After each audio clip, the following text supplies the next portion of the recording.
ఆరోగ్యాన్ని కాపాడుకునే ఉపాయాల్ని ఆయుర్వేదం 2 ప్రధానమైనటువంటి రూపాల్లో చెప్పింది.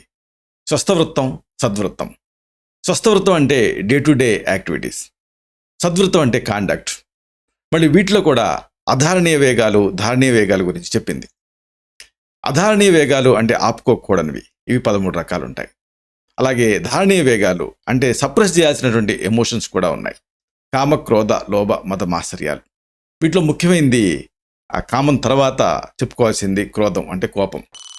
ఈ కోపాన్ని కంట్రోల్ చేసుకోవటం చాలా అవసరం, సప్రెస్ చేయటం చాలా అవసరం. లేకపోతే ఎట్లయితే ఒక చెట్టులో పుట్టిన అగ్ని ఆ చెట్టును దహించేస్తుందో, అలాగే మీ కోపం మిమ్మల్ని దహించేస్తుంది. అందుకే తన కోపం తన శత్రువు అన్నారు రైటే. మరి దీన్ని ఎలా ఆపుకోవాలి, దీన్ని ఎలా జయించాలి, ఇది ఈ వీడియోలో మనం వివరంగా తెలుసుకోబోతున్నాం.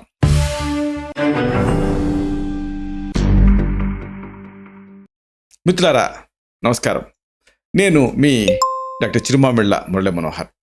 ఈ వీడియోలో అందరూ తెలుసుకోవాల్సినటువంటి విషయం ఒకటి ఉంది. ఈ యాంగర్ అంటే కోపాన్ని ఎలాగా ఆపుకోవాలి, దీనికి టెక్నిక్స్ ఏమిటి, అలాగే దీనికి సంబంధించినటువంటి ఇతర సూచనలు ఏమిటి, ఈ సమాచారాన్ని మనం తెలుసుకుందాం. వినడానికి ఇది ఆశ్చర్యంగా ఉంటుంది. అదేమిటి, ఇది కోపం అనేది సహజంగా ఉండేది ప్రవృత్తి కదా, దీన్ని కూడా ఆపుకోవచ్చా, దీన్ని కూడా ఆపుకునేటువంటి టెక్నిక్స్ ఉన్నాయా అని? ఎస్, ఉన్నాయి. ఎందుకంటే దీన్ని ఆపుకోలేదనుకోండి, అది కేవలం మీ సమస్య కాదు. అంటే ఇది ఇద్దరికీ నష్టమే. అంటే మీకు నష్టమే, మీరు కోప్పడే వాళ్ళకి నష్టమే. కోప్పడే వాళ్ళకి నష్టం అవునో కాదు, కానీ మీకు మాత్రం డెఫినెట్గా నష్టం. కాబట్టి దీన్ని కంట్రోల్ చేసుకోవాలి. ఎందుకంటే చాలా సందర్భాల్లో ఉన్నట్టుండి పట్టలేనంత కోపం వస్తుంది. ఉదాహరణకు రోడ్డు మీద కొంతమందికి విపరీతమైనటువంటి కోపం వచ్చేసి ఎదుటి వాళ్ళ మీద కొట్టేయాలన్నంత కోపం వస్తుంది. అయితే ఆ కోపంలో డ్రైవింగ్లో అటు ఇటు తేడాలు వచ్చి ఎవరికి వాళ్ళకి యాక్సిడెంట్ అయ్యే రిస్క్ కూడా పెరుగుతుందని సాక్ష్యాధారాలతో సహా రుజువైంది. ఇలా ఏదైనా ఒక ఎమోషన్ను, అంటే ముఖ్యంగా ఇలాంటి కోపం మన్నే డిస్టర్బ్ చేస్తుంది. అప్పుడు ఏది కూడా మన కంట్రోల్లో ఉండదు. ఆ పరిస్థితి మనకే కాదు, ఎదుటి వాళ్ళకి కూడా చాలా కష్టం. కాబట్టి ఇద్దరికీ కూడా ఇది కష్టమే. కాబట్టి దీన్ని కంట్రోల్ చేసుకోవడం అనేది చాలా అవసరం. అయితే మరి దీనికి ఏం చేయాలి అంటే, ఇలాంటి కోపం మిమ్మల్ని ఇబ్బంది పెడుతూ ఉంటే దీని నుంచి మీరు ఎలా బయటపడాలి, ఇది తెలుసుకుందాం. ఎందుకంటే కోపం అనేది సహజమైనటువంటి ఎమోషన్. ఈ ఎమోషన్కి సహజమైనటువంటి పద్ధతులతోటి దీన్ని నియంత్రించుకోవడం అనేది చాలా అవసరం.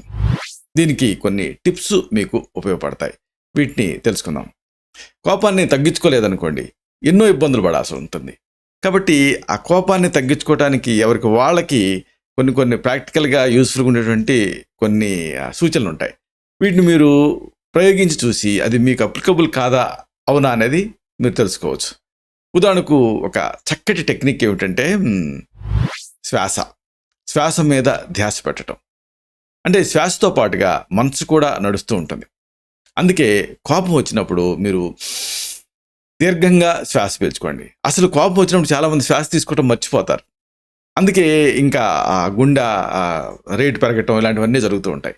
కాబట్టి మీరేం చేయాలి, ప్రయత్నపూర్వకంగా శ్వాస తీసుకోవాలి, తీసుకొని వదులుతూ ఉండాలి. వెంటనే మీకు విచిత్రంగా ఆ కోపం అనేది కంట్రోల్లోకి వచ్చేస్తుంది. మీరు ఎప్పుడన్నా ట్రై చేసి చూడండి. ఉదాహరణకు మీ పిల్లల మీద మీకు కోపం వచ్చేసి కొట్టేయాలన్నంత కోపం వచ్చిందనుకోండి, దీర్ఘంగా గాలి పీల్చి చూడండి. అలాగే మీ ఇంట్లో వాళ్ళ మీద కోపం వచ్చిందనుకోండి, లేదా రోడ్డు మీద కోపం వచ్చిందనుకోండి, ఎవరి మీదన్నా మీ స్నేహితుల మీద కోపం వచ్చిందనుకోండి, ఏ సందర్భంలోనైనా సరే డీప్గా గాలి పీల్చి చూడండి. వెంటనే ఆ కోపంలో 50% కంట్రోల్లోకి వచ్చేస్తుంది. అయితే ఇక్కడ మనసు ఉభయేంద్రియం. అంటే ఆయుర్వేదం ఏం చెప్తుందంటే జ్ఞానేంద్రియం, కర్మేంద్రియం కూడా. కాబట్టి ఈ మనసులో ట్రైన్ చేయటం అనేది ముఖ్యం. ఎట్లయితే మన బైసెప్స్ మజిల్ని మనం ట్రైన్ చేస్తామో, ట్రైసెప్స్ మజిల్ని ట్రైన్ చేస్తామో, మనసు ఉభయేంద్రియం కాబట్టి దీన్ని కూడా ట్రైన్ చేయొచ్చు. మనసులో అంతా సర్దుకుంటుందిలే అనుకోవాలి. యద్భావం తద్భవతి. దీంతో కోపం అదుపులోకి వచ్చేస్తుంది. అంటే ఈ కోపంతో అసలు లాభం ఏంటి, అసలు నాకు ఏ రకంగా లాభం లేదు కదా అనుకోవాలి. రిలాక్స్, టేక్ ఇట్ ఈజీ, ఇలాంటి మాటల్ని ఆటో సజెషన్ లాగా మీకే చెప్పుకోవాలి. ఇప్పుడు పడవ నడిపేవాళ్ళు హై లెస్సా అంటూ ఉంటారు. ఎందుకంటారు అంటే అలా అనటం ద్వారా వాళ్ళు ఆ పని చేయగలుగుతారు. అంటే ఇలాంటి ఎమోషన్స్ ఇప్పుడు బాగా బాధగా ఉందనుకోండి, కొంతమంది మూలుగుతారు. ఆ బాధ నుంచి ఉపశమనం పొందడానికి వాళ్ళకి సహాయపడుతుంది. ఇలాగా ఇక్కడ కూడా అంతే. ఆటో సజెషన్ కనుక మీరు ఇచ్చుకుంటే అది ఆటోమేటిక్గా మీ కోపాన్ని మీరు కంట్రోల్ చేసుకోవడానికి మీకు సహాయపడుతుంది. కాబట్టి cool, easy, take it easy అని మీకు మీరే చెప్పుకుంటూ ఉండాలి. ఇక ఇంకొక అద్భుతమైనటువంటి టెక్నిక్ ఏమిటంటే మ్యూజిక్, సంగీతంతో కూడా కోపాన్ని కంట్రోల్ చేసుకోవచ్చు. సంగీతంతో ఎట్లయితే అన్ని ఎమోషన్స్ కంట్రోల్లోకి వస్తాయో కోపం కూడా కరుగుతుంది. అసలు మీకు ఒక విషయం తెలుసో లేదో, ఫాస్ట్ బీట్ ఉండేటటువంటి సంగీతం వింటూ కొంతమంది వేగంగా కార్లు నడిపి యాక్సిడెంట్లు అయిన సందర్భాలు ఉన్నాయి.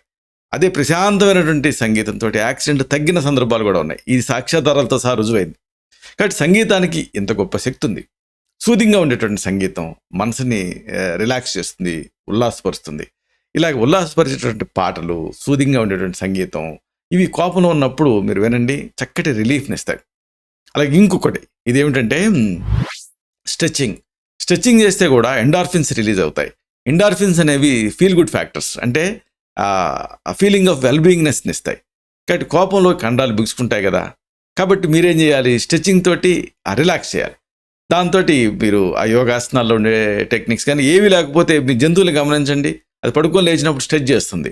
అలాగే సింపుల్ స్ట్రెచ్చింగ్ ఏదైనా సరే మీరు చేశారనుకోండి, కోపం నుంచి వెంటనే ఒక మంత్రం వేసినట్టుగా మీకు రిలాక్సేషన్ అనిపిస్తుంది. అతి ముఖ్యమైనది మరొకటి ఏమిటంటే చర్చలు. చాలామంది కోపంతో అరుస్తారు, కానీ అరవటం వల్ల ఉపయోగం ఉండదు. అవతల వాళ్ళ ఎమోషన్స్ కూడా డిస్టర్బ్ అవుతాయి. కోపం వచ్చినప్పుడు అరుపులు కేకలతో కాకుండా నెమ్మదిగా ఆలోచిస్తూ, నింపాదిగా, తెలివిగా థింక్ చేస్తూ డిస్కషన్ రూపంలో, అంటే చర్చల రూపంలో కోపాన్ని వెళ్ళగక్కండి. అలాగా కొన్నిసార్లు మీరు ప్రాక్టీస్ చేయండి, అప్పుడు మీకు అది అలవాటు అవుతుంది. ఎట్టి పరిస్థితుల్లోనూ అప్పుడు ఎదుటి వాళ్ళ మీద కోపపడరు మీరు. ఇక అతి ముఖ్యమైనది ఏంటంటే ఆకలి అన్ని రోగాలను పోగొడితే నిద్ర సగం రోగాలను పోగొడుతుందని. కాబట్టి కంటి నిండా హాయిగా నిద్రపోండి. Sleep is the best solution ఈ కోపానికి. నిద్ర సరిగ్గా లేనప్పుడు ఎక్కువగా కోపం వస్తూ ఉంటుంది, చిరాకు కోపంలో కన్వర్ట్ అవుతూ ఉంటుంది, ప్రతిదానికి కోపపడుతూ ఉంటారు.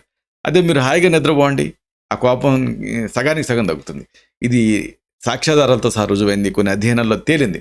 అందుకే రోజు తగినంత నిద్రపోండి. అంటే 6 నుంచి 8 గంటలు నిద్ర ఉంటే ఆటోమేటిక్గా మీకు ఆ కోపం స్వభావం అనేది తగ్గిపోతుంది. అంతేనా, కొన్ని ఇతర టెక్నిక్స్ కూడా ఉన్నాయి.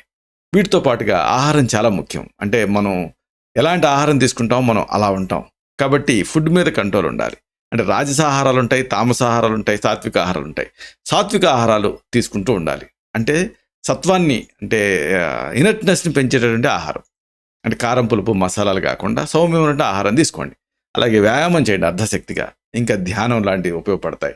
అలాగే ప్రయాణాలు చేయటం, కొత్త దర్శనీయ స్థలాలను సందర్శిస్తూ ఉండటం, మంచి ప్రకృతిలో గడపటం, ఇలాంటివన్నీ కూడా మనసుకి హాయినిస్తాయి.